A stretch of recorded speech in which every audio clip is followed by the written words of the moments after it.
So you're disturbing me now? So what are you doing? I am trying to prove to you that I'm a professional photographer. By disturbing me. I'm not disturbing you. I just want to show you that I know the job.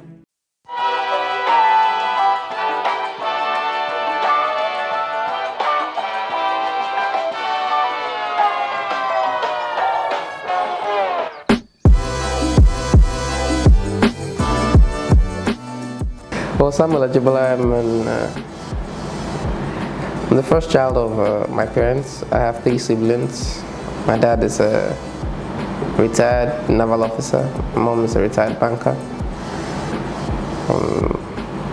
I was born in Lagos, grew up in Lagos, did nursery and primary school here.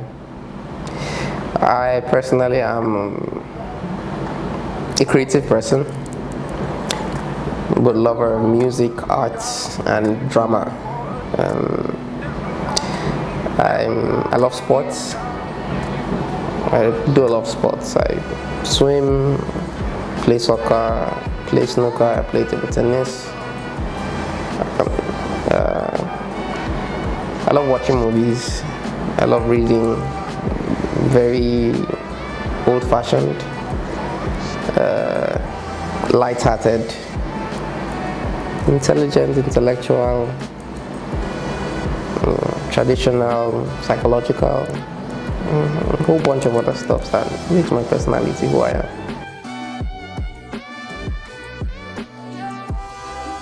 Well, let's say it took a while to get used to the fame that came with being a child star. I got discovered as an actor at a very young age, and that brought a lot of attention to me. The attention brought a lot of questions. I spent a lot of my childhood answering a lot of questions from older people who were interested in knowing me more. My education, it took a toll on it at a point, because it was difficult for me to manage both a career and an education at the time. So yeah, this is it. I think the major focus was on the education at that point then. That was the need for the break, the hiatus that I took. Before then, like I mentioned, it was difficult juggling both of, and I had to drop one to focus on the other one. So when I dropped acting for a while and I focused on education, that was what I gave my total attention to, until when it was time for me to. But then again, like I said, I still always was watching. Maybe that's another part of my focus. I was still watching films, watching how the industry grew, the caliber of actors that came afterwards, But basically, I was just focused on school and trying to get my degree.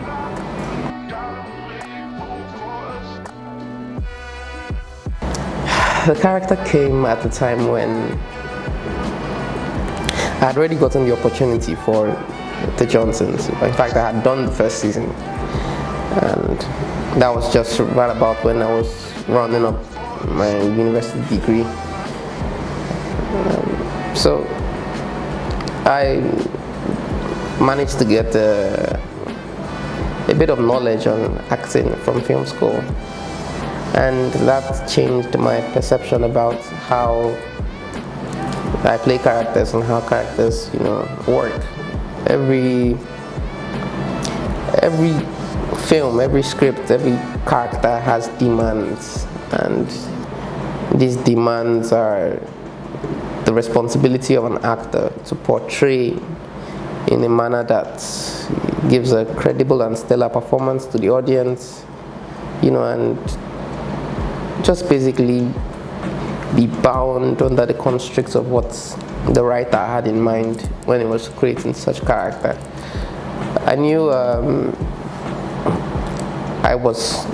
the Johnsons was a wonderful platform for me to explore my light-hearted and comic side. Prior to then, I hadn't played any of those characters, but as at the time it came, I mixed that with the knowledge I got from film school, and I put a couple of things together from my intuition and creativity, and it just worked. Before I even got to practice it on stage, I mean, the whole while I was practicing it in front of the mirror, I felt the connection with that character, and with the mannerism rather. And one day when we got back to season 2, my first scene, I just walked up to the director then, Mr. Solomon Macaulay, and I said, so I have these mannerisms I've created for this character. Would you let me try it? And he was like, go ahead. And it was a very funny scene, but the mannerisms in itself, you know, elaborated the comedy in it. And while we were yet filming the scene, it was funny to both the actors and the crew and everyone around, and I knew that I come up with something excellent that would, you know, be registered in the minds of the audience for as long as, you know, the character was going to be on air. So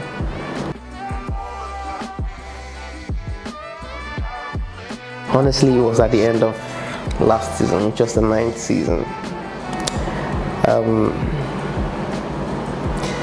You see, there's nothing more hurtful than being in a place where, you know, you no longer feel your soul should be. There's a time and purpose for everything on the earth. Everything has time. I mean, it's a time to go to primary school, there's a time to go to secondary school, there's a time to be married. So there's a time for everything. And for me, while the show has lasted now for almost 10 years, in the past few years now, I've been searching deep down in my soul for something more challenging, for growth particularly. To be clear, my decision was not to leave comic acting. It wasn't to leave comic acting. It was just particular to leave the Spiff character, which means that if opportunities come anytime from now, I would definitely still want to milk my funny side.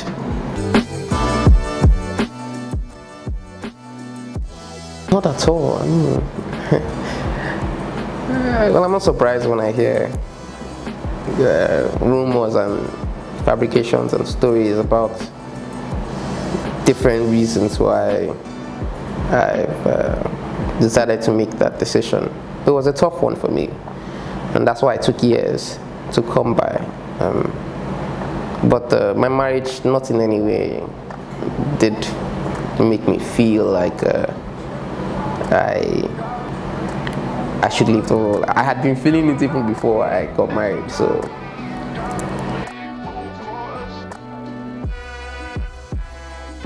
I have a passion for leadership. I have a child education, which I'm using to drive that course.